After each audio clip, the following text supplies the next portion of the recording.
Hey, good Monday morning. Monday morning. I hope all the mothers out there had a happy Mother's Day. Yeah, Sunday was rainy and cool here, but wherever you are, I hope you had a happy Mother's Day, and I hope all mothers know how much they are appreciated. Yeah. So today I want to talk about something that Paul writes about, and when Paul wrote about it, he knew that he experienced it. He knew other people that experienced it. Even Jesus himself experienced it.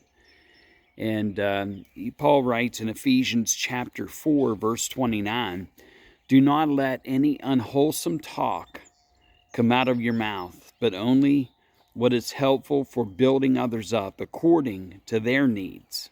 According to their needs.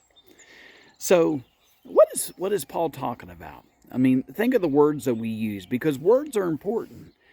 You know, in the very beginning, when you go back to Genesis chapter 1, God used his words to build, to create the world that we live. God used his words to create the plants, the sun, the moon, the stars, the universe, the world. And what do we use our words for? Do we use our words to build others up? Do we use our words to tear others down? In the story that I shared yesterday, I was talking about, the Exodus.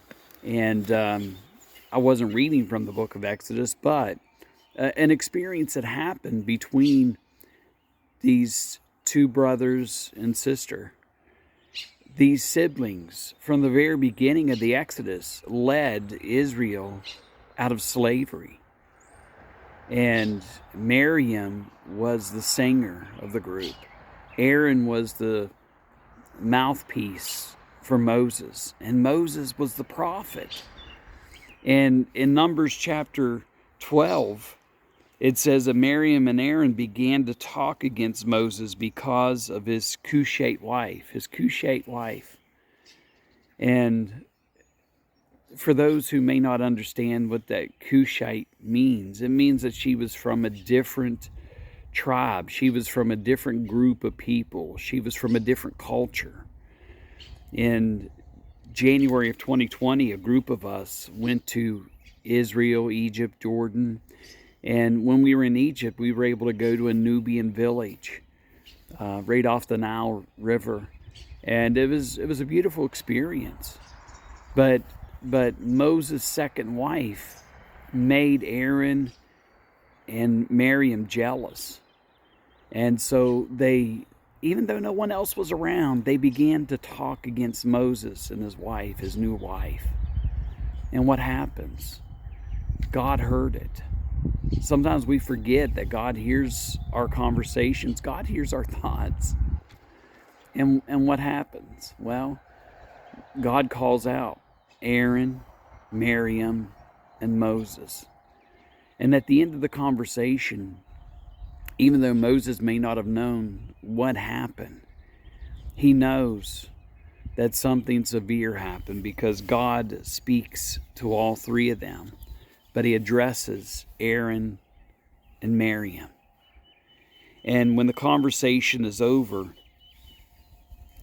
Miriam is covered with leprosy. She has a skin disease, a skin rash that makes her unclean.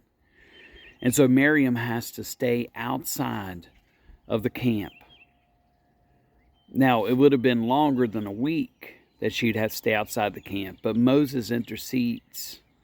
And you see, Moses shows us what we're supposed to do when people use idle words against us, when people say bad things about us, when they use words to tear us down or to tear somebody we love down. Moses intercedes. Aaron asked him to intercede. He says, please, my Lord, I ask you not to hold against us the sin that we have so foolishly committed. Do not let her be like this. And what does Moses do? Moses intercedes. In Numbers chapter 12, verse 13, Moses cried out to the Lord, please, God, heal her. God does.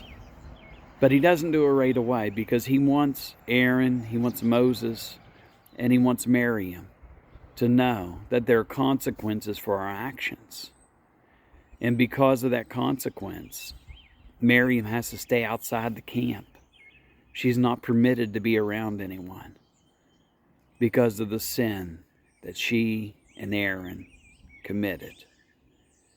And for that week, it was a reminder to be careful with our words, a reminder to be careful what we say about others. And I think that's a word that we need today in 2021. It was a busy weekend for a lot of folks.